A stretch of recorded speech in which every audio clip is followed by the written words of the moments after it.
Assalamualaikum dan salam sejahtera. Bertemu lagi bersama saya Hanim Nadia dalam Sumber Seminggu 18 Februari 2022. Untuk makluman penonton, Sumber kini tidak membuat rakaman di studio berikutan kes COVID-19 yang semakin menular. Kita mulakan berita Sumber Seminggu dengan pengumuman Parti Warisan yang akan bertanding di Pilihan Raya Negeri Johor. Parti Warisan mengesahkan akan bertanding di Pilihan Raya Negeri Johor menerusi platform Parti Warisan Johor. Presiden Parti Datuk Seri Syafiee Abdal berkata, Parti Warisan Johor yang akan diketuai Ahli Dewan Undangan Negeri Kukup, Suhaimi Saleh, yang juga bekas Ketua Bahagian UMNO Tanjung Piai. Syafiee juga berkata, rakyat jelas menolak formula yang diguna pakai oleh Pakatan Harapan dalam dua siri PRN sebelum ini. Maka kehadiran Warisan memberi pilihan baru buat rakyat Johor. Dalam kenyataan sama, Syafiee akan mengumumkan jumlah kerusi dan nama calon pada minggu hadapan. Sumber kini juga menghubungi Ketua Wirawarisan Dato' Aziz Jaman yang juga merupakan Ahli Parlimen Sepanggar yang menyatakan penyertaan warisan dalam PRN Johor bakal mencatat satu lagi sejarah politik tanah air sebagaimana UMNO mencatat sejarah bermula di Johor.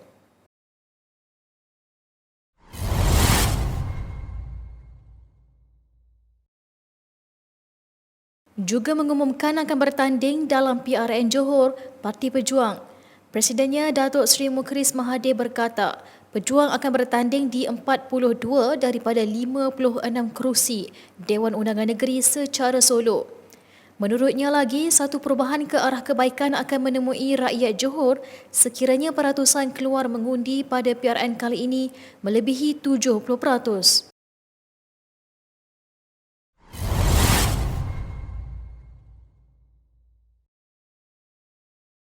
Suruhanjaya Pilihan Raya SPR digesa membuat kenyataan terbuka mengenai integriti data daftar pemilih tambahan yang melibatkan 5.8 juta pengundi. Pengarah Pilihan Raya Pusat PKR Fuziah Saleh berkata, kesahihan data tersebut diragui apabila pihak SPR masih belum bersedia membekalkan senarai data tersebut kepada pihak yang ingin membelinya.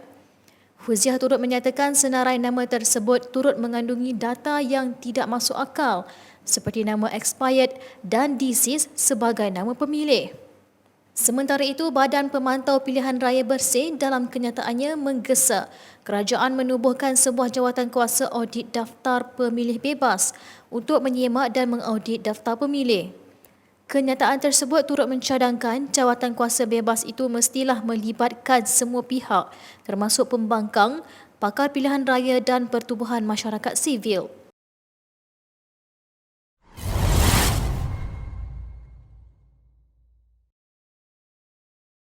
Parti Keadilan Rakyat mendahului parti-parti lain dalam mengumumkan senarai calon-calon yang akan bertanding di Pilihan Raya Negeri Johor pada 12 Mac nanti.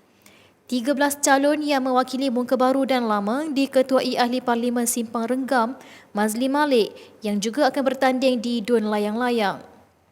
Presiden Parti Datuk Seri Anwar Ibrahim berkata calon yang dipilih menampilkan tokoh dari semua kaum. Selain Layang-Layang, PKR juga akan bertanding di Dun Tiram, Kempas, Pasir Raja, Bukit Batu, Larkin, Pemanis, Gambir, Semerah, Bukit Naning, Seri Medan, Buluh Kasab dan Sungai Palang.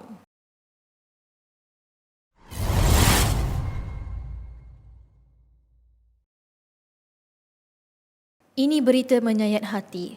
Seorang remaja perempuan didakwa di Mahkamah Magistrate Kemaman atas pertuduhan membunuh bayi lelaki yang baru dilahirkannya.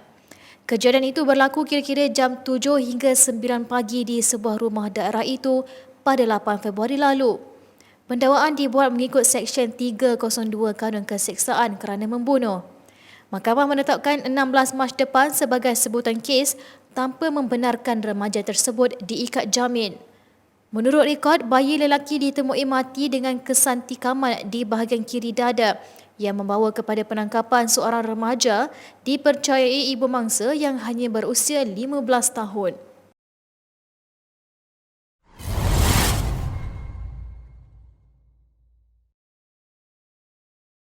Peningkatan jangkitan harian COVID-19 mencatat angka melebihi 27,000 kes sehari membimbangkan banyak pihak. Peningkatan kes yang dikaitkan dengan varian Omicron mampu melonjakkan pesakit kepada kategori lebih serius jika pesakit mempunyai komorbiditi. Dalam perkembangan lain, tindakan Menteri Kesihatan Khairi Jamaluddin berkongsi video anak bongsunya disuntik vaksin COVID-19 mendapat kritikan dan komen di media sosial.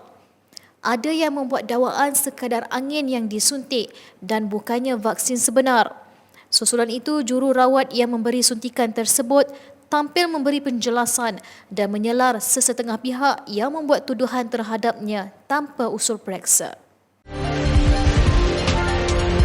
Baiklah, kita bersama Haifah Nasir untuk Berita Global dan diikuti Hasir Zulkifli dalam Arena Sumber.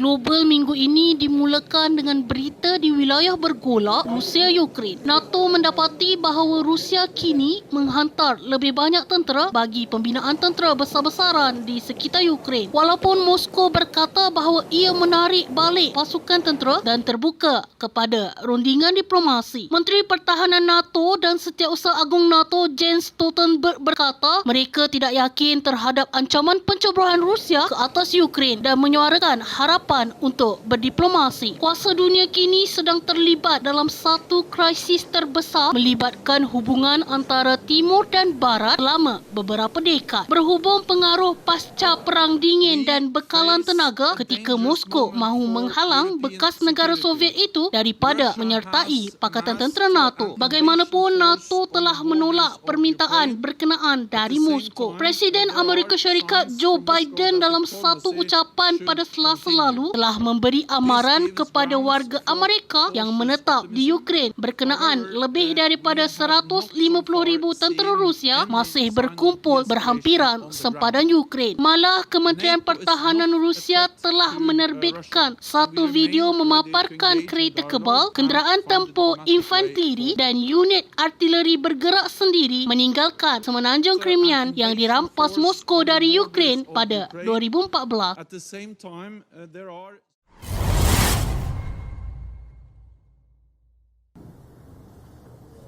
Dari Rusia, kita beralih pula ke perkembangan semasa yang mencetuskan amarah rakyat Indonesia. Seorang guru dijatuhkan hukuman penjara seumur hidup oleh Mahkamah Indonesia atas kesalahan merogol 13 orang pelajar perempuan di sebuah sekolah agama berasrama penuh. Daripada kesemua 13 orang pelajar bawah umur yang menjadi mangsa rogol berkenaan, 8 daripada mereka telah dilaporkan mengandung, kata Mahkamah Daerah Bandung di Jawa Barat. Kanak-kanak mangsa rogol berkenaan kebanyakannya terdiri daripada keluarga miskin yang bersekolah di sekolah agama tersebut sejak 5 tahun lalu. Sehubungan itu, pendedahan ini telah mencetuskan kemarahan masyarakat di Indonesia. Malah perkara ini turut mendapat perhatian khusus dari Presiden Joko Widodo, jelas pegawai kanan kerajaan Indonesia. Justeru mahkamah menegaskan bahawa pampasan terhadap semua mangsa rogol akan dibayar oleh kerajaan. Kes rogol di Bandung itu menonjolkan lagi kebimbangan mengenai masalah penderaan seksual di sekolah apabila 14 daripada 18 kes dilaporkan kepada Suruhanjaya Pelindungan Kanak-kanak Kebangsaan tahun lepas berlaku di sekolah pesantren.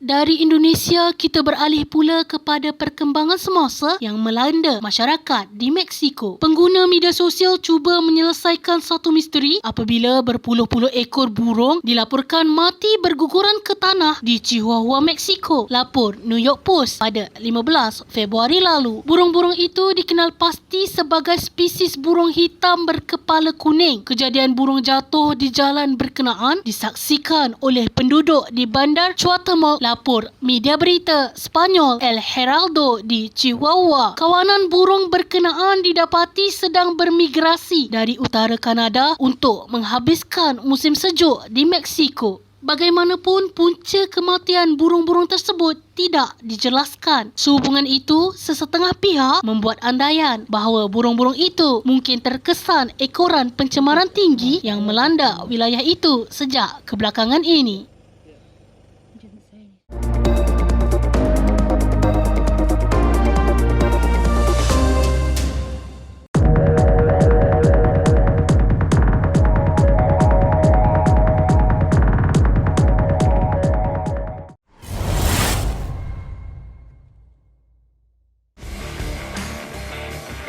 Pembuka pentas arena minggu ini dengan jaguh persorangan lelaki negara Li Zijia tampil dengan aura tersendiri selepas bergerak secara profesional apabila mudah menumbangkan juara dunia Loh Ken Yew dari Singapura pada Rabu.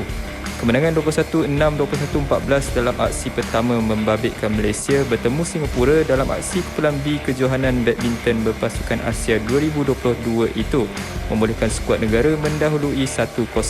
Kemenangan tersebut juga membolehkan Zijia yang berada di kedudukan ranking nombor 7 dunia melebarkan rekod pertemuan kepada 3-2 dengan Ken Yew. Kali terakhir membabitkan pertemuan antara kedua-dua pemain menyaksikan Ken Yew menang selepas Zijia menarik diri akibat kecederaan ketika final terbuka Hilo di Jerman pada November lalu.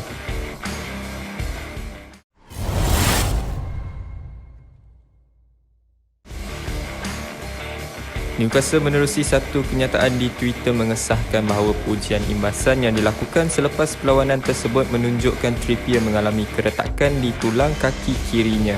Walau bagaimanapun, tiada sebarang tempoh yang ditetapkan bagi pemulihan pemain berusia 31 tahun tersebut. Trippier merupakan pemain baru pasukan The Magpies selain Dan Burn, Matt Targett, Bruno Guimaraes dan Chris Wood yang turut ditandatangani pasukan bimbingan Eddie Howe itu. Newcastle United kini merekodkan 3 kemenangan berturut-turut dalam saingan EPL dan kini berada di kedudukan ke-17 Liga.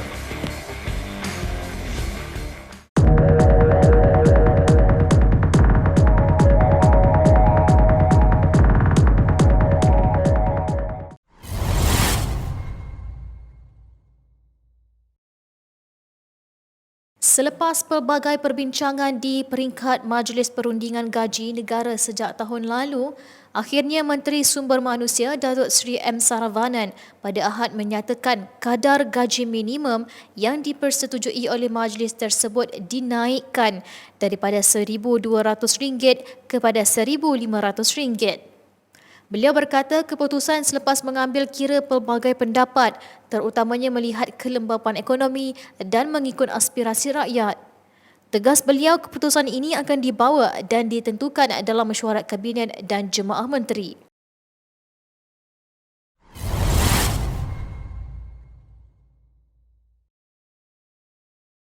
Tiada sesiapa terlepas daripada tindakan undang-undang, biarpun menteri sendiri.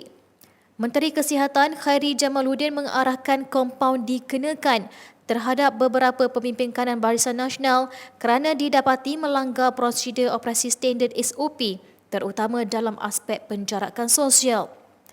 Antara mereka yang dikenakan kompaun ialah Menteri Kanan Pertahanan Datuk Seri Hishamuddin Tun Hussein, Presiden MIC Tan Sri S.A. Vigneswaran dan Pengerusi BN Johor Datuk Hasni Mohamad. Menurut Hishamuddin dalam siapan Twitternya, beliau akur dengan tindakan kompaun tersebut dan mengakui sukar untuk mengawal tindak tanduk penganjur sesuatu program. Baiklah, sekian paparan sumber seminggu kali ini. Teruskan setia bersama kami untuk mengikuti perkembangan semasa dan terkini di laman sosial Facebook, Instagram, Twitter, TikTok dan subscribe kami di YouTube Sumber Kini. Assalamualaikum dan salam sejahtera.